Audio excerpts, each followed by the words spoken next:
મિત્રો, ગુજરાત એક એવી પવિત્ર ભૂમિ છે કે જે ભૂમિમાં અનેક સંતો થઈ ગયા છે, જેમનું ખાલી નામ પણ બોલીએ તો પણ મનમાં શાંતિ થાય. મારે પણ એવા જ એક સંતની વાત કરવી છે કે જેમને રાષ્ટ્રીય સંતનું બિરુદ મળેલ છે, જેમને ભક્તિના પંથની સાથે સાથે દેશની પણ સેવા કરેલી છે.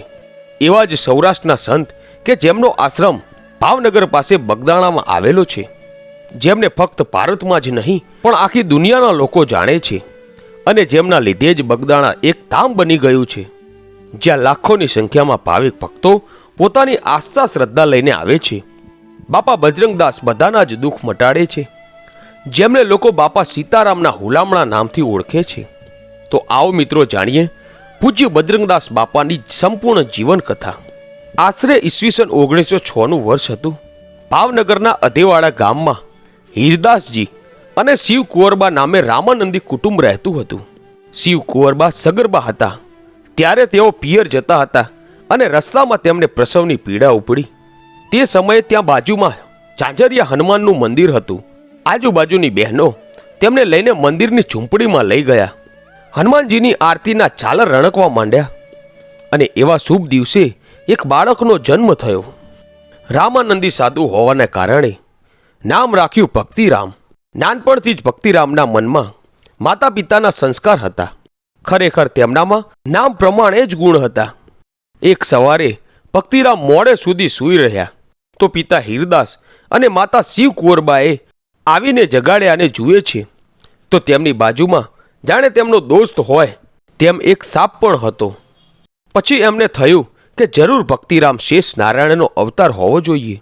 ભક્તિરામને ભક્તિની એવી તો માયા લાગી કે તેઓ 2 ધોરણ સુધી જ ભણ્યા હતા અને 11 વર્ષની ઉંમરે તેઓ ખાખીની જમાતમાં કે જેમના ગુરુ હતા સીતારામ બાપુ, તેમની પાસે દીક્ષા લઈને સમાધિમાં લીન થઈ ગયા. પરમ તત્વ અને યોગ સિદ્ધિનો સાક્ષાત્કાર થયો ત્યારે ગુરુ પાસે દક્ષિણા આપવા ગયા. ગુરુ શ્રી સીતારામ ભક્તિરામને ઓળખી ગયા અને કહ્યું કે ખરા ગુરુ તો તમે છો, એટલે મારે તમને આપવાનું હોય. ત્યારે ભક્તિરામ બોલ્યા કે ખરેખર જો તમે મને કંઈક આપવા જ ઈચ્છતા હો તો એવું કંઈક આપો કે મારા રૂએ રૂએ રામનું રટણ ચાલુ જ રહે. ત્યારથી સીતારામજીએ એમને નવું નામ આપ્યું બજરંગી અને કહ્યું કે જાઓ બજરંગી, હવે તમે દુનિયામાં ભ્રમણ કરો અને દીન દુખિયાની સેવા કરો અને આખા જગતમાં બજરંગદાસ તરીકે ઓળખાશો. ભક્તિરામ આખા જગતમાં બાપા બજરંગદાસ અને બાપા સીતારામના નામથી ઓળખવા લાગ્યા. એકવાર ભ્રમણ કરતા કરતા બાપા મુંબઈ આવી પહોંચ્યા. ત્યાં જ લોકોને બાપાનો પરિચય થયો. હવે બન્યું એવું કે એક ગોરો અમલદાર ત્યાંથી પોતાની ગાડીમાં નીકળ્યો અને રસ્તામાં બાપા અને બીજા સેવકો પાણીની ડોલ ભરીને એક જગ્યાએ ભેગું કરતા હતા. તો ગોરો અમલદાર સંતો અને તેમની ભક્તિ વિશે ખરાબ બોલવા લાગ્યો અને કહ્યું કે જો તમે ખરેખર સંત હોય તો ચમત્કાર બતાવો. બાપા એ જ વખતે જ્યાં ઊભા હતા ત્યાં જ પલાઠી વાળીને બેસી ગયા અને ખાડો ખોદવા લાગ્યા અને જોત જોતામાં ત્યાં લોકોનું ટોળું ભેગું થઈ ગયું અને બાપાએ ખારા જળની જમીનમાંથી મીઠું પાણી કાઢ્યું. તે જોઈ ગોરો અમલદાર પણ બાપાના પગમાં પડી ગયો હતો.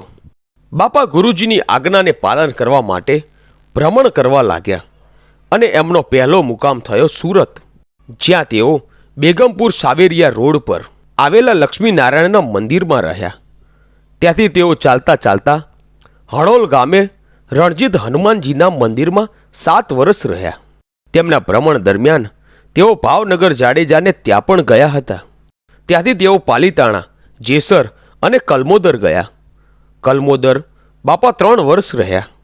બાપાના ભ્રમણ દરમિયાન તેમના હાથે ઘણા ચમત્કાર થયા, પણ બાપા તો ફક્ત એક જ વાક્ય બોલતા, જેવી મારા વહાલાની મરજી.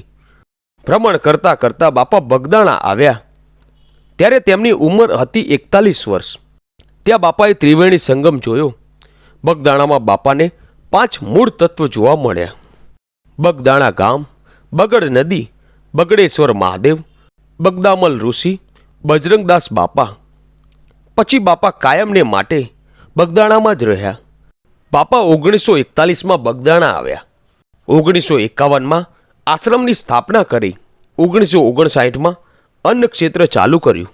1960માં ભૂદાન હવન કર્યો. 1962માં આશ્રમની હરાજી કરીને ભારત અને ચીનના યુદ્ધ વખતે લશ્કરને મદદ કરી. 1965માં ફરીથી આશ્રમની હરાજી કરીને ભારત અને પાકિસ્તાનના યુદ્ધ વખતે લશ્કરને મદદ કરી. 1971માં પણ આશ્રમની હરાજી કરીને ભારત અને પાકિસ્તાનના યુદ્ધ વખતે લશ્કરને મદદ કરી. આમ ભારતના ઇતિહાસમાં એક સેવાભાવી અને રાષ્ટ્રીય સંત એવા બજરંગદાસ બાપા સૌને રોતા મૂકીને પોષ વદ ચોથના દિવસે દેવ થઈ ગયા અને બાપાની મઢુલી બાપા વગર સૂની થઈ ગઈ. અને એ દિવસે તો આખું બગદાણા ગામ, બગડ નદી, વનની વનરાઈ પણ શાંત થઈ ગઈ હતી. પશુ પંખીઓએ પણ પોતાનો કિલ્લોલ છોડી દીધો હતો. બગદાણા ધામ ધીરે ધીરે પ્રખ્યાત થતું જાય છે. ભક્તો માનતા લઈને જાય છે અને ખરેખર બાપા પણ ભક્તોની માનતા પૂરી કરે છે.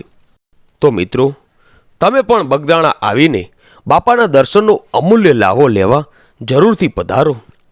મિત્રો, બગદાણા ખાતે દર વર્ષે 2 ઉત્સવ ઉજવાય છે, જેમાં એક બજરંગદાસ બાપાની પૂર્ણતિથિ જે પોષ વદ ચોથના દિવસે અને બીજો ઉત્સવ અષાઢ સુદ પૂનમ એટલે કે ગુરુ પૂર્ણિમાના દિવસે ધામધૂમથી ઉજવાય છે.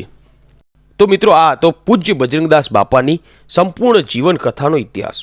મિત્રો, આવા જ ઇતિહાસ અને રોચક વાર્તાઓ સાંભળવા માટે અમારી આ ચેનલ A1 ગુજરાતીને સબસ્ક્રાઇબ કરો. ધન્યવાદ.